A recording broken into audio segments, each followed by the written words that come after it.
এই কি এখানে দাঁড়া? রাজু ভাই তার বন্ধুরা মিলে চুমু খাচ্ছে, ভাবিকে জানাতে হয়। আরে ভাই, এই যন্ত্রটা লড়ছে কেন? আরে চোহ, এখান থেকে কিছু একটা শব্দ আসছে। এখানে কিসের শব্দ আছে, একটু শুনতে দাও। রাজু, আরে চাম্পা,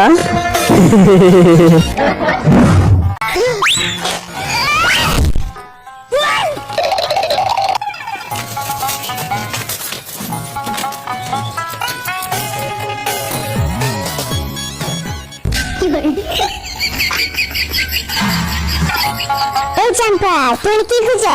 কিছু লাগবে তোমার? না, কিছু লাগবে না। হ্যাঁ চাম্পা, বড় মাছ তো, তাই অনেক গ্যাস হয়ে গেছে। এই ময়দাটা লয়ে যা, খুব ভালো একটা ময়দা। তুই আর রাজু মিলে পরটা মানে মজা করে খাইবি, ঠিক আছে? যা।